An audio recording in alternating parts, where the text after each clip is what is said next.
Hi everyone, I'm Gagan here. So welcome back to my YouTube channel.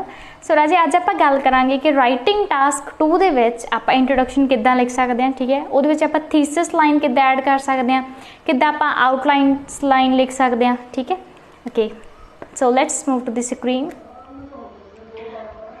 Okay राजे, हुण आपां गल करदे कि आपां राइटिंग टास्क 2 दे विच इंट्रोडक्शन नूं किद्दां लिख सकते हैं। इंट्रोडक्शन राजे 3 पार्ट्स दे विच डिवाइड कीती गई हुंदी है। ठीक है, जिद्दां कि एक हुंदा राजे बैकग्राउंड स्टेटमेंट। बैकग्राउंड स्टेटमेंट का मतलब हुंदा कि जो तुहानूं टास्क दिता गया, ठीक है, जो तुहाडी टास्क स्टेटमेंट है उहदे रिलेटेड कोई भी एक जनरल लाइन, ठीक है, सिंगल लाइन। नैक्सट है जी पैराफ्रेज द क्वेश्चन। ये तुहानूं पता होगा कि जिद्दां आपां अपनी लैंगुएज दे विच आपां स्टेटमेंट नूं लिखना, ठीक है, पैराफ्रेज करना। Next thesis statement plus outline दी statement.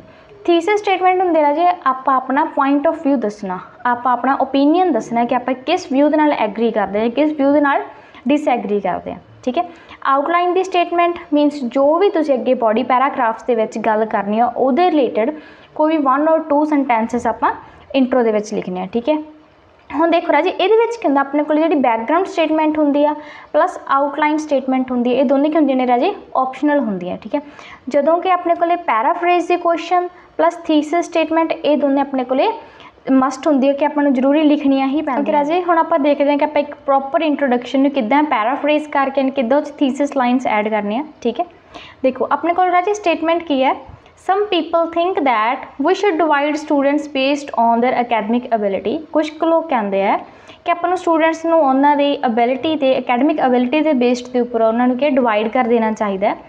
While others think we should educate all students together, कि अपन सारे स्टूडेंट्स नूं इकट्ठे पढ़ाना चाहिए। Discuss both views and give your opinion. This is our task type, right. सो देखो राजे अपन किद्दां लिख सकते हैं। Now days education is the basic need for all children. हुण देखो राजे ये अपने कोल के सारी एक बैकग्राउंड स्टेटमेंट है। ठीक है, जी कि आप सारी इंट्रोडक्शन एक बैकग्राउंड स्टेटमेंट लिखते हैं। ठीक है, जी कि अपने एक ऑप्शनल होंगी है। ठीक है, नैक्सट के राजे in that education department there are once believed that pupils should be categorized according to their knowledge। हम देखो इत्थे किसी राजे शुड, ठीक है, एंड इत्थे आप एज अ पैसिव कन्वर्ट करते that's should be. Got it. Next राजे डिवाइड सी, डिवाइड में आप केड़ा सिनोनिम यूज किया राजे categorised. Got it. Next based on their academic ability. हम इत्थे आप यूज किया राजे according to their knowledge. Next sentence देखो राजे, there are some others who think all students should be given same knowledge without any difference with their academic progress. ठीक है, हम सेम राजे इत्थे की होया अपने कोले, देखो इधर शुड सीगा। ठीक है, शुड नूं काच राजे कन्वर्ट किया should be they which, same active तो आपां काहदे च कन्वर्ट किया राजे पैसिव दे विच। ठीक है, given same knowledge without any difference with their academic progress means educate all students together means के without any difference with their academic progress। got it। next के राजे अपने को थीसिस स्टेटमेंट है जो अपनी हुण तक अपने को की हो गया राजे सारी पैराफ्रेजिंग होगी, जो भी अपने को सारी स्टेटमेंट दिती हुई सीगी ये सारी की होगी राजे पैराफ्रेजिंग होगी। ठीक है, next in my point of view I believe education must be delivered to all students togetherly without any discrimination. कि मेरा ओपीनियन की है कि एजुकेशन सारे स्टूडेंट्स नूं इकट्ठे नूं डिलीवर की जानी चाहिए कि बिना किसी भेदभाव तो। ठीक है, एंड ये अपनी की राजे थीसिस है। Got it. ओके राजे अपने को नैक्सट इंट्रोडक्शन केड़ी है, there is too much noise in many public places in cities. what are the causes of this problem and what can be done to solve this problem। First of all राजे केड़ी ऐसे type है problem and solution, right. So इन्हों राजे आप किद्दां लिख सकते हैं। Nowadays noise pollution is creating havoc in everyone's life। havoc का मतलब कि राजे तबाही मचाना। ठीक है, people tend to complain about the noise that is becoming relatively common in the public areas। लोग की राजे कंप्लेंट करते हैं नॉइज से रिलेटेड जेड़ा कि पब्लिक एरियाज के सिटीज़ के ज़्यादा बढ़ रही है। ठीक है, the main reason could be an increasing number of the vehicles and unpleasant sounds from different sources।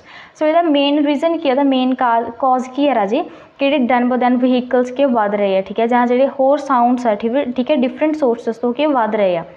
The only way to rectify this problem is to adhere to rules and regulations made by the government. ठीक है, rectify का मतलब कि होंदा राजे ठीक करना। ठीक है, एंड एडहेयर का मतलब कि होंदा राजे पालना करना। ठीक है, ये जी प्रॉब्लम है, ठीक है, एक ही तरह ठीक किया जा सकता है कि किस तरह राजे कि गवर्नमेंट द्वारा रूल्स एंड रेगूलेशनस बनाए गए उन्होंने पालना करके। ठीक है, हम देखो राजे ध्यान नाल अपने जी अपनी फर्स्ट लाइन सी, ठीक है, इत्थों तक ये अपनी क्या राजे बैकग्राउंड स्टेटमेंट है।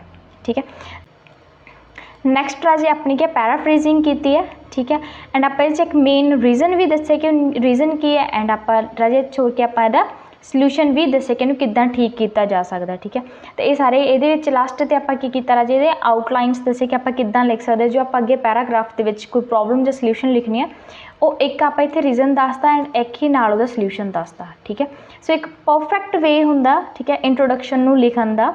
In many countries, women and men are working full time. It is therefore logical for women and men to share household works. कि many countries which man and women के फुल टाइम वर्क कर रहे हैं। ठीक है, सो उत्ते की है लॉजिकली होंदा कि वूमेन एंड मैन दोनों की है हाउस होल्ड वर्क नू शेयर करना। ठीक है, to what extent do you agree और disagree, right? So in this fast paced world, full-time job plays a vital role in everyone's life. So this is our general line, this is called background statement, right? In many nations, both men and women are involved in full-time work, so some individuals think it is a logical reason to share the household works between men and women, right? हम देख रहा जी इतने किहड़े synonyms use होए ने, इतने कि अपने कोले वर्किंग फुल टाइम। ठीक है, सो इतने उन्होंने की लिखा involve in full time work, got it. Next राजे so some individuals think that it is a logical reason, so therefore राजे उन्होंने कादे नाल कीता है synonym so, got it. Some individuals think that a logical reason is to share household works between man and women, ये राजे कादे synonym है women and man to share household work. ठीक है, सो अपने को थीसिस की अगे राजे अपनी in my point of view I believe that the work in the house should be shared by both man and women when they are going for a work. ठीक है, सो मैं की बिलीव करता, मेरा पॉइंट ऑफ व्यू की है कि उन्होंने क्या मैन एंड वूमेन दोवां की है अपना जो हाउस होल्ड वर्क है शेयर करना चाहिए। ठीक है, जो वो काम पर जाते हैं। ठीक है जी, ओके स्टूडेंट्स, आई होप कि तुहानू वीडियो बहुत चंगी तरह समझ लगी होगी कि आप किद्दां एक प्रॉपर वे नाल इंट्रोडक्शन बना सकते हैं, किद्दां आप थीसिस लाइन ऐड कर सकते हैं। अगर किसी स्टूडेंट नू कोई भी प्रॉब्लम है so kindly contact me on my number, and if you like this video kindly like this video and share this to your friends, and also subscribe our channel for the next videos. Thank you so much.